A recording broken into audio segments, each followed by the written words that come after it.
एकजुटीनं पेटल रान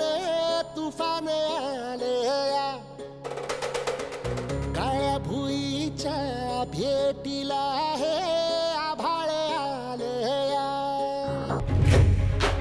काळ्या भुईच्या भेटीला हे